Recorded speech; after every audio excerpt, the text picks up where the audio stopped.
The rapid expansion of Islam after the death of the Prophet Muhammad in 632 CE is one of the most significant and debated events in world history.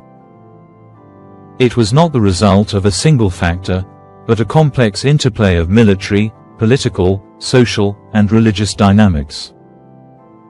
Here is a breakdown of the key reasons for the swift spread of the early Islamic Empire. 1. Military strength and effective leadership. This is the most immediate and visible factor. The Rashidun armies, the first caliphs, Abu Bakr, Umar, Uthman, and Ali, known as the rightly guided caliphs, were brilliant political and military strategists. They organized the Bedouin tribes of Arabia, who were previously often in conflict with each other, into a highly motivated and disciplined unified army. Superior tactics. The Muslim armies were fast, mobile, and used desert warfare tactics to their advantage. They were highly motivated by their faith, believing that death in the path of God, jihad, would lead to paradise. Weakness of the neighboring empires. The two superpowers bordering Arabia, the Byzantine, Eastern Roman, Empire and the Sasanian, Persian, Empire, were exhausted. They had just concluded a devastating, decades-long war against each other, 602–628 CE, that drained their treasuries and manpower. They both heavily taxed their subjects in the frontier provinces, like Syria, Egypt, and Iraq, and these subjects, many of whom were monophysite Christians, Copts, and Nestorians, were often religiously alienated from the Orthodox Byzantine Church in Constantinople. This made him less willing to fight fervently for their distant rulers. 2. Political and administrative wisdom. The Muslim conquerors were often pragmatic and offered favorable terms to surrendered cities. The Treaty of Surrender. Instead of forcing conversion, the Muslim leaders typically offered a treaty known as dhimmi, protected person, status to Jews and Christians.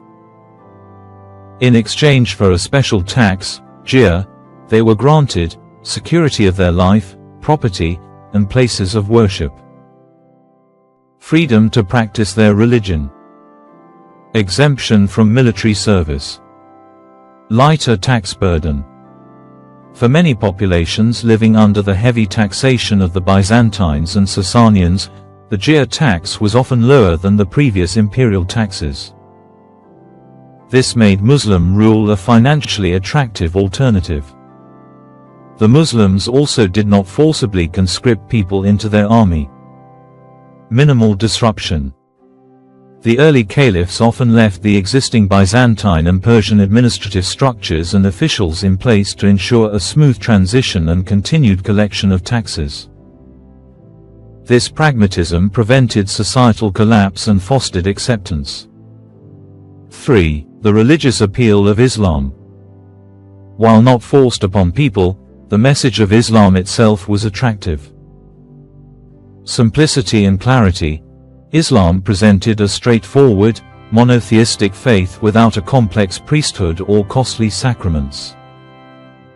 Its message of the equality of all believers before God was powerful, especially for the poor and lower classes in the rigidly hierarchical societies of the time.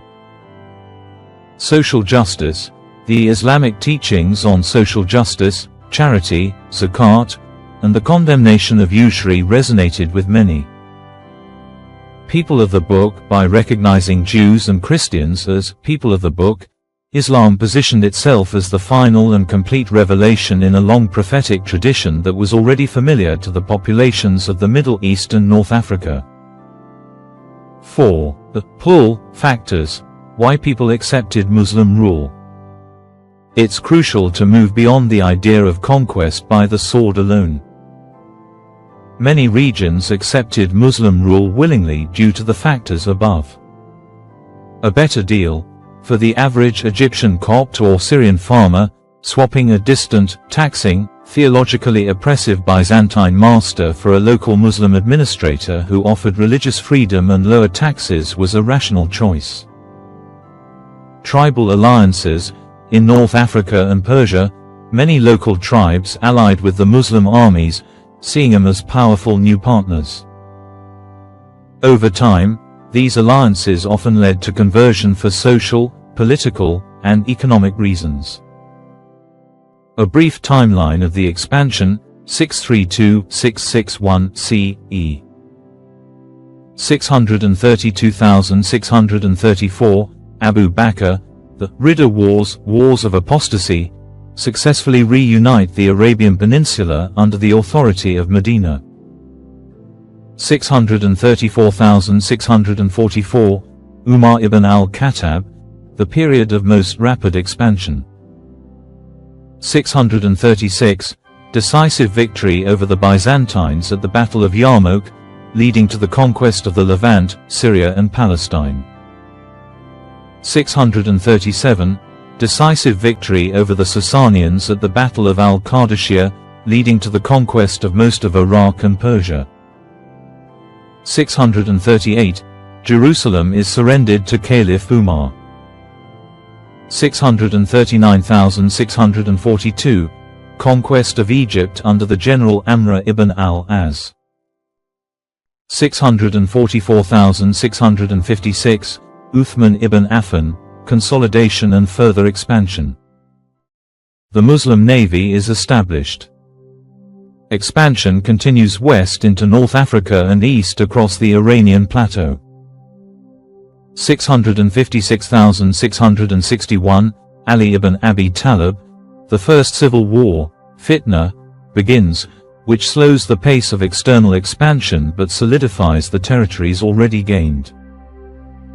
In essence, the rapid expansion of Islam was not merely a religious crusade but a military and political conquest that was facilitated by a powerful, unified army facing weakened empires.